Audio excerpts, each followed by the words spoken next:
Hello, I'm Jenny Fern and welcome to my library. I'm a chaotic neutral mechanical engineer who's really into permaculture and wants to talk about books. So let's talk about books.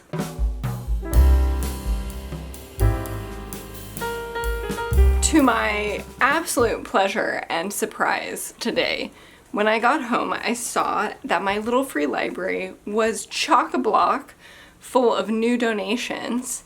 So I thought it was high time to go through and share these books and pick out some that I'd like to read for a future reading vlog. I've done this before, and the previous time that I read books from my little free library, there was some mixed success. There is some variety in this batch. This is Simple Genius by David Baldacci. There seems to be some sort of a code and then like the US seal. David Baldacci is the author of 13 consecutive New York Times and worldwide bestsellers. With his books published, oh my god, this doesn't even say what this is about. What is this book about?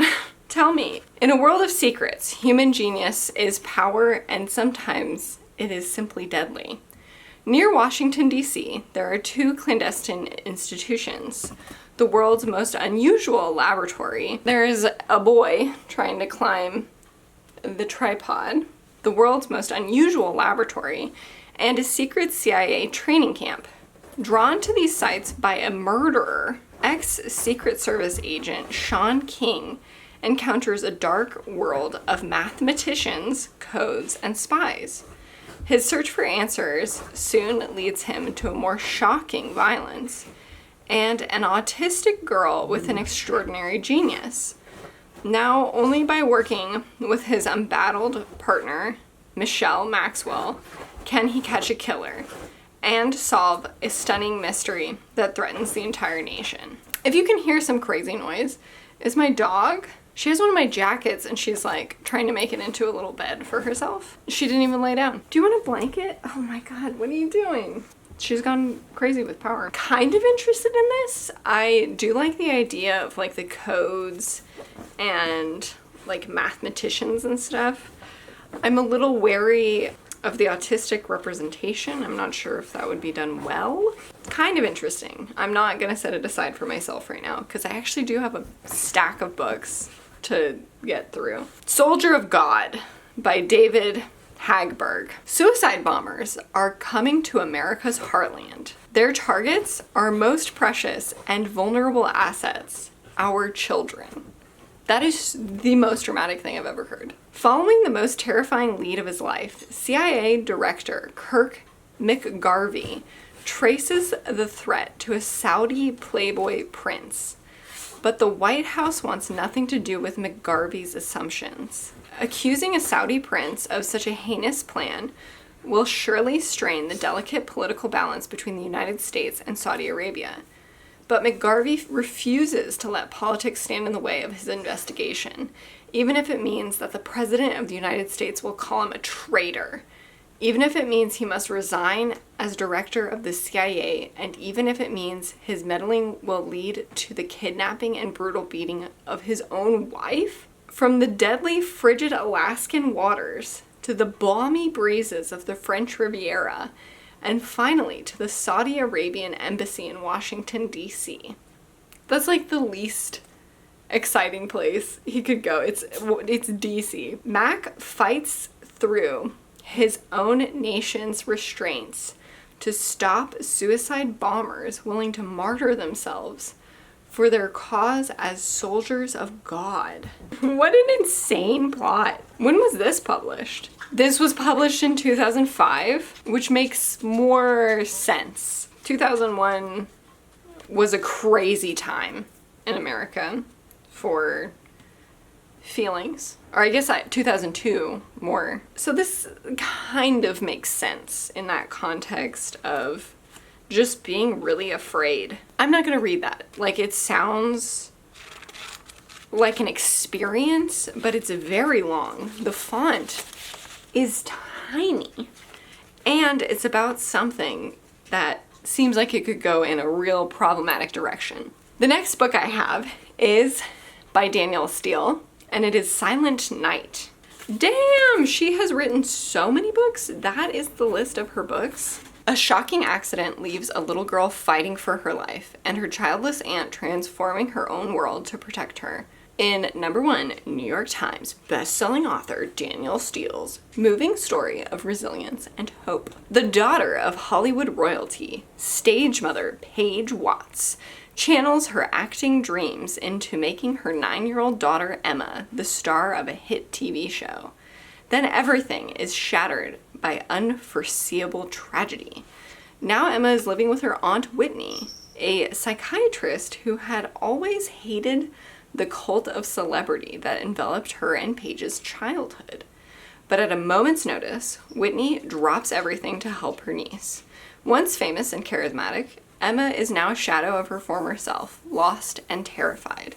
But with her Aunt Whitney's help, along with a team of devoted caregivers and doctors, Emma begins to find her way, changing the lives of everyone around her. Kind of a weird topic. The plot's not really calling out to me, if I'm being perfectly honest. Next, we have a book that I've already set aside as something that I'm interested in reading, based only on the cover and title, and I didn't actually read the back.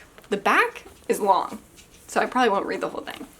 But that is The Swedish Art of Aging Exuberantly, Life Wisdom from Someone Who Will Probably Die Before You, by Margareta Magnusson. My kitten did bite this, so that's a shame. This is by the best-selling author of The Gentle Art of Swedish Death Cleaning, which I have heard of. Why did I pick this up as something that I'm interested in? It's short, first of all. It's thin. It's nonfiction, and aging exuberantly, I'm intrigued. I am aging. I don't know if you can tell, this is white, like white hairs coming through here. I'm a 30-year-old woman. So it could be advice that might be useful for me at my current stage in life. I don't know if this is for somebody who's maybe quite a bit older than me, like 10 years, 20 years, but I might as well. In her new book, she reveals her discoveries about aging, some difficult to accept, many rather wondrous. She reflects on her idyllic childhood on the west coast of Sweden, the fullness of her life with her husband and 5 children, and learning how to live alone. Throughout, she offers advice on how to age gracefully, such as, don't be afraid to wear stripes, don't resist new technology, let go of what doesn't matter, and more. As with death cleaning, it's never too early to begin, and The Swedish Art of Aging Exuberantly shows all readers how to prepare for and understand the process of growing older and the joys and sorrows it can bring.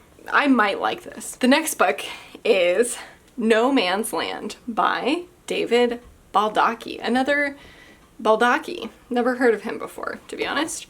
But he seems like he's stocked in like drugstores and stuff. 2 men, 30 years. John Puller's mother, Jackie, vanished 30 years ago from Fort Monroe, Virginia, when Puller was just a boy. Paul Rogers has been in prison for 10 years, but 20 years before that, he was at Fort Monroe. One night, 3 decades ago, Puller's and Rogers' worlds collided with devastating results, and the truth has been buried ever since, until now.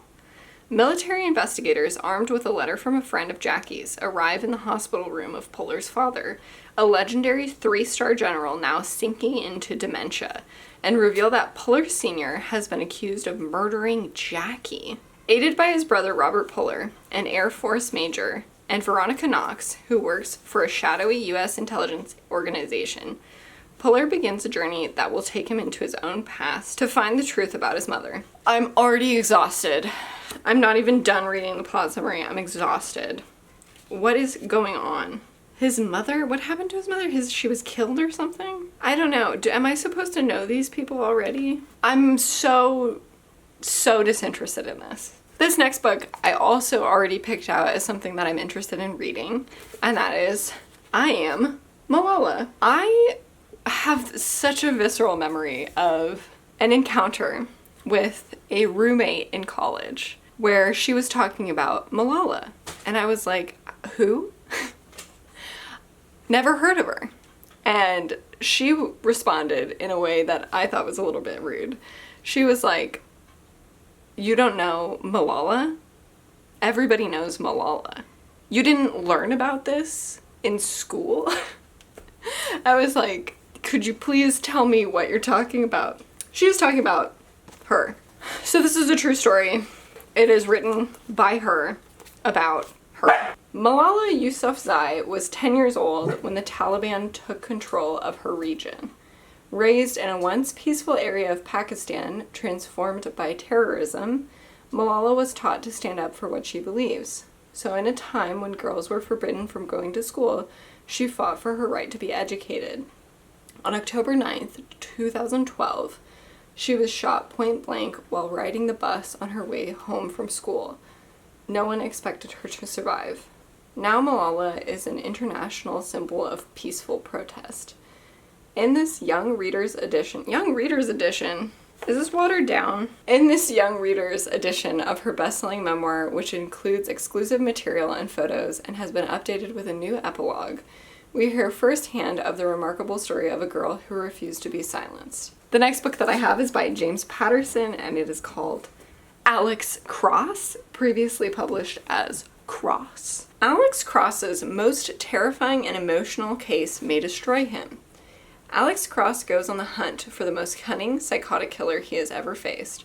When the high-stakes cat and mouse game gets personal, Alex is pushed dangerously close to the breaking point. Oh, wow, the font's actually quite large. I've never read anything that has to do with Alex Cross, and I'm not going to start. Now this caught my attention. It's called The Two Penny Bar by Georges Simeon. It just has such a crazy cover, in my opinion.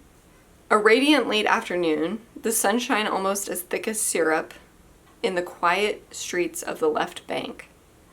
There are days like this when ordinary life seems heightened, when the people walking down the street, the trams and cars all seem to exist in a fairy tale. A story told by a condemned man leads Maigret to a bar by the Seine and into the sleazy underside. The kitten is now playing with the paper. And into the sleazy underside of respectable Parisian life. In the oppressive heat of summer, a forgotten crime comes to light. I'm actually a little compelled by this. It's so vague that I'm a little interested. This is what happened to me with On Chesil Beach. I was like, it's short and it's vague. I mean, I had very mixed feelings about On Chesil Beach, but I did enjoy it. I'm just worried about content. If this is gonna have like explicit scenes, I'm not gonna be interested in it. But it seems like it's just kind of like a little mystery. I'm gonna put this on a maybe. The next book I have, I am so interested in because it's old and it's got a weird cover. And that is Youth and the Bright Medusa by Willa Cather. Miss Cather's book is more than a random collection of excellent tales. It constitutes as a whole one of the truest as well as oh my god, what is this sentence? Miss Cather's book is more than a random collection of excellent tales. It constitutes as a whole one of the truest as well as, in a sober and earnest sense, one of the most poetical interpretations of American life that we possess. And it looks like this has 8 short stories: Coming Aphrodite, The Diamond Mine, A Gold Slipper, Scandal, Paul's Case, A Wagner Matinee, The Sculptor's Funeral, and Death in the Desert, all of which sound pretty interesting. I think I'm interested in this. Okay, this was originally copyright 1920. I'm gonna put this aside to read later. I'm definitely gonna put this aside to read because it is Butterflies and Caterpillars by Barry Watts, and this is a children's book. I'm gonna read it as an adult, but I have been in my bug era. I have been obsessed with insects and identifying insects. So I'm gonna probably read this right away. There are more books. Do I go get them? I have a flashing red light. I'm gonna try to get this over with. Still flashing red. The sun is going away. But I just picked out all of these books that I haven't talked about yet. This is The Child's Child by Ruth Rendell, writing as Barbara Vine. That is the hardest thing to say. That was a true rural juror moment. John Goodwin, a teacher both ashamed of and repelled by his own homosexualism, resigns himself to a life of celibacy by moving to the Devon countryside and establishing a sham marriage to protect his pregnant, unmarried 15-year-old sister, Maud. It's set after World War I.